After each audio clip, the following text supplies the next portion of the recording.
I hope आपको sine inverse sine x के सारे कॉन्सेप्ट क्लियर हो गए होंगे। आज बात करते हैं कॉस इनवर्स कॉस एक्स के बारे में। ठीक है, तो जैसे आपका sine inverse sine x behave करता है वैसे ये भी बिहेव करता है। साइन इनवर्स साइन एक्स हर जगह पे वाई इक्वल टू एक्स नहीं देता है, कहने का मतलब हर एक अलग अलग इनपुट के लिए सेम आउटपुट नहीं देता है। उसी तरह से कॉस इनवर्स कॉस एक्स भी अलग अलग इनपुट के लिए सेम आउटपुट नहीं देता है, कहने का मतलब उसका वाई और एक्स हर जगह बराबर नहीं होते हैं। ठीक है, तो इसको भी अगर आपको चेक करना है तो जैसा हमने साइन इनवर्स साइन एक्स के साथ किया था कि तीन चार अलग अलग इनपुट लिया था जिसके लिए हमने आउटपुट देखा था, तो कहीं पे बराबर आ रहा था कहीं पे नहीं आ रहा था, वैसे आप इसके लिए भी चेक कर सकते हो। ठीक है, तो आपने अगर साइन इनवर्स साइन एक्स का क्लास लिया हुआ है तो आपको इतना तो क्लियर हो गया होगा कि हर जगह पे वाई इक्वल टू एक्स नहीं मिलता है। ठीक है, तो हम क्या बात करते हैं, इसके डायरेक्टली फिगर के बारे में बात करते हैं। ठीक है, तो हमारे पास है क्या, कॉस इनवर्स कॉस एक्स है, y equal to cos inverse cos x दिया हुआ है। ठीक है, तो कोई भी अगर इनपुट आप देते हो, ठीक है, कोई भी नंबर इसके अंदर डालते हो तो पहले कहाँ पे आएगा, कॉस के पास आएगा। ठीक है,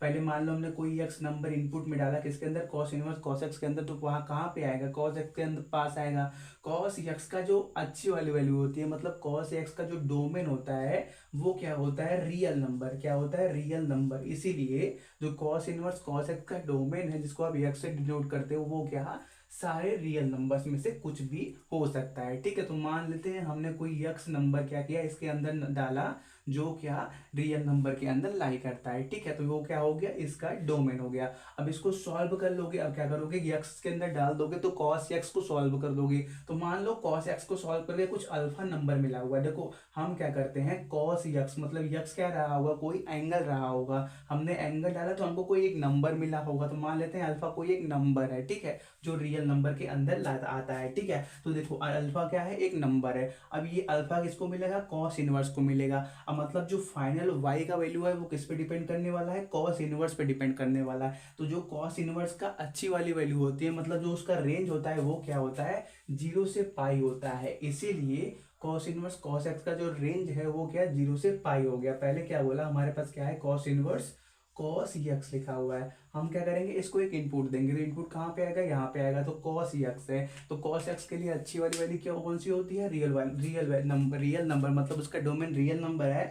तो कॉस इनवर्स कॉस एक्स का डोमेन भी क्या बन जाएगा, रियल नंबर। क्यों, क्योंकि जो इनपुट आप दे रहे हो वो किसके पास आ रहा है, इसके पास आ रहा है। फिर इसको सॉल्व करके हमने मान लिया कोई एक अल्फा नंबर हमको मिल गया। अब अल्फा किसको मिलेगा, कॉस इनवर्स को मिलेगा। और कॉस इनवर्स क्या करता है, आपके पास नंबर लेता है और रिजल्ट में क्या, नंबर लेता है और रिजल्ट में क्या, डिग्री देता है। डिग्री मतलब क्या, एंगल बोल दो, एंगल देता है। ठीक है, तो ये जो y का वैल्यू है, मतलब जो आउटपुट है, फाइनल आउटपुट है, वो किस पे डिपेंड कर रहा है, कॉस इनवर्स पे डिपेंड कर रहा है। और कॉस इनवर्स का इनपुट क्या होता है, 0 से पाई के बीच में होता है। इसीलिए इसका डोमेन क्या हुआ, कॉस इनवर्स कॉस एक्स का डोमेन क्या हुआ, रियल नंबर, और रेंज क्या हुआ, 0 to पाई। और हमने यह एक बात और आपको बताया था साइन इनवर्स साइन एक्स के अंदर कि साइन इनवर्स साइन एक्स कैसा है, एक कंपोजिट फंक्शन है। उसी तरह से कॉस इनवर्स कॉस एक्स का एक कंपोजिट फंक्शन है। और कंपोजिट फंक्शन के अंदर जो ये अंदर वाला फंक्शन होता है उसका जो पीरियड होता है वो पूरे फंक्शन का क्या बन जाता है, पीरियड बन जाता है। देखो कॉस एक्स का पीरियड कितना होता है, 2 पाई, तो इसीलिए कॉस इनवर्स कॉस एक्स का पीरियड भी क्या हो जाएगा, 2 पाई हो जाएगा। ठीक है, तो देखो ये सभी स्ट्रेट लाइन है, अगर आपको हल्का फुल्का तिरछी दिख रही हो तो आप स्ट्रेट ही बनाना। ठीक है, तो ब्लैक बोर्ड पर हल्का फुल्का हो जाता है,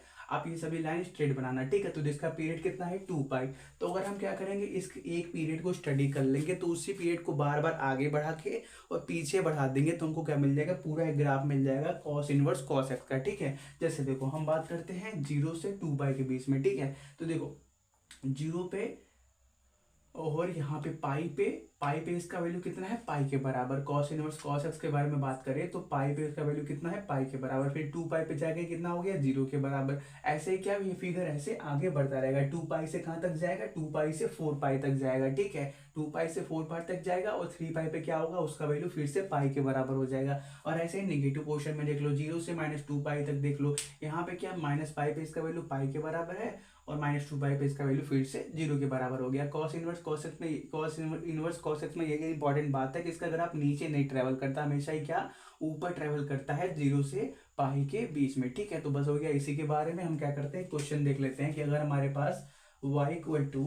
कॉस इनवर्स कॉस 10 दिया हुआ है, तो हमारे पास y का वैल्यू कितना होगा। ठीक है, तो देखो हमने पिछली क्लास में भी आपको बताया था साइन के टाइम पे ये जो स्ट्रेट लाइन है इसको हम क्या इक्वेशन से डिनोट कर सकते हैं।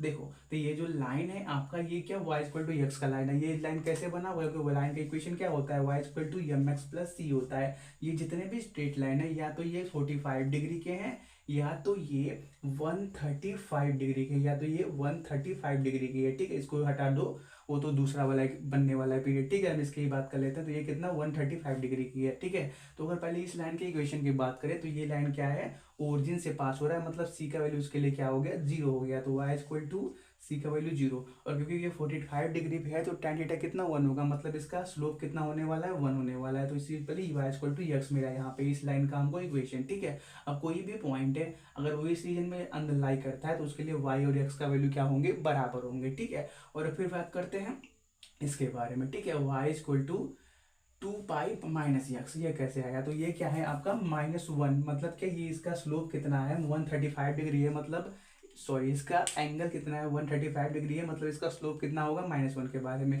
मतलब इस बार यम का वैल्यू कितना हो गया -1, तो -1 और इंटू में एक्स, और देखो सी मतलब क्या वाई एक्सिस पे इंटरसेक्ट। तो क्या करोगे, इस लाइन को ऊपर की तरफ बढ़ाओगे यहाँ पे टच कराने के लिए, तो ये जो लाइन आगे बढ़ेगी ना यहाँ पे कहीं 2 पाई पे टच करेगी। ठीक है, तो हमारे पास क्या हो गया, सी का वैल्यू 2 पाई पे हो गया। तो यहाँ पे इसका इक्वेशन क्या मिल गया, y equal to 2 pi minus x मिल गया। ठीक है, तो हमको क्वेश्चन क्या निकालना था, कॉस इनवर्स कॉस 10 का। ठीक है, तो कॉस 10 तो 2 पाई का मतलब यहाँ पे पाई का वैल्यू 3 पॉइंट समथिंग, और 2 मल्टीप्लाई कर दोगे मतलब 6 पॉइंट समथिंग। तो हमको क्या करना पड़ेगा, अपने इस ग्राफ को थोड़ा सा और आगे बढ़ाना पड़ेगा। ठीक है, तो आप क्या कर लो, ये सब नोट कर लो, हम क्या कर देते हैं इसको रब करके इस ग्राफ को थोड़ा सा और आगे बढ़ा देते हैं। ठीक है, तो देखो कंटिन्यू करते हैं, हमने क्या कर दिया, अपने थोड़ा ग्राफ को आगे बढ़ा दिया। ठीक है, इसका पीरियड 2 पाई है तो 2 पाई से 4 पाई तक एक और इसका फिगर बना दिया। ठीक है, तो देखो हम बात करते हैं पहले इस लाइन के इक्वेशन के बारे में। तो लाइन के equation y equal to m x plus c. ठीक है, तो ये लाइन क्या है, इसका एंगल कितना है 45 डिग्री। ठीक है,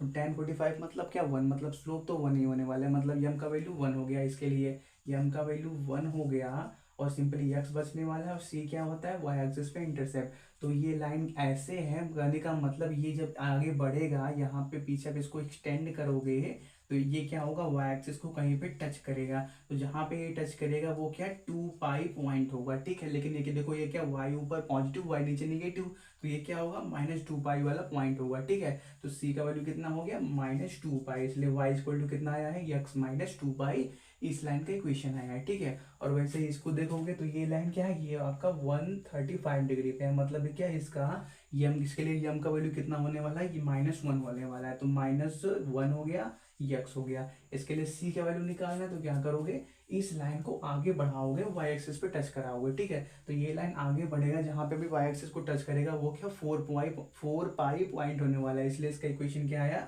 -x प्लस 4 पाई आया। ठीक है, तो हमको आंसर किसका चाहिए, कॉस इनवर्स कॉस 10 का। तो कॉस 10 कहाँ पर जाएगा उसको पहले देख लेते हैं। ठीक है, कॉस 10, तो देखो 3 पाई का मतलब 9 पॉइंट समथिंग, कहने का मतलब जो 10 वाली वैल्यू, मतलब ये जो यक्स की वैल्यू है 10, वो कहाँ पे आएगी, कुछ यहाँ पे आएगा। ये एक्स एक्सिस पे हम क्या लिखते हैं, यक्स का वैल्यू, ये क्या वाई एक्सिस है, तो 10 मान लो कहीं पे यहाँ पे आया हुआ है। ठीक है, तो इसके लिए रिजल्ट कहाँ पे आएगा, इसके लिए रिजल्ट आपका इस लाइन के ऊपर आएगा। और इस लाइन का इक्वेशन क्या है, इस लाइन का equation y is equal to -x plus 4 pi है। ठीक है, अब बस करो क्या, x का वैल्यू यहाँ पे पुट कर दो, आपको उसके बाद कुछ नहीं करना। तो कितना मिल जाएगा -10 प्लस 4 पाई, ये क्या मिल गया हमको, y का वैल्यू मिल गया। तो देखो हमको निकालना क्या था, cos inverse cos 10, cos inverse cos 10। कोई भी डायरेक्ट मेथड है ही नहीं जिसको आप थ्योरेटिकली सॉल्व करके कम टाइम में इतना रिजल्ट निकाल सको। ठीक है, अगर इसको निकालने भी जाओगे तो पहले क्या करोगे, cos 10 का वैल्यू निकालोगे। cos 10 का मतलब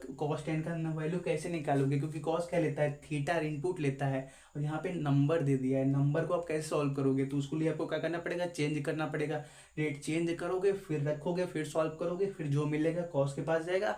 और हर डिग्री आप याद नहीं रख सकते, इसलिए आप क्या करो, ग्राफ का यूज करो। ठीक है, ये जो 10 नंबर है, मतलब ये जो 10 आपको मिला हुआ है यक्स का वैल्यू, वो कहाँ पे है 3 पाई का, तो आगे ही आएगा। इसके लिए वाई का वैल्यू कहाँ मिलने वाला है, इस लाइन पे। इस लाइन का इक्वेशन क्या है, ये है। बस क्या करो, उसमें एक्स का वैल्यू लिख दो, आपको क्या मिल जाएगा, रिजल्ट मिल जाएगा। ठीक है, ये हो गया, इसके बारे में नोट करो।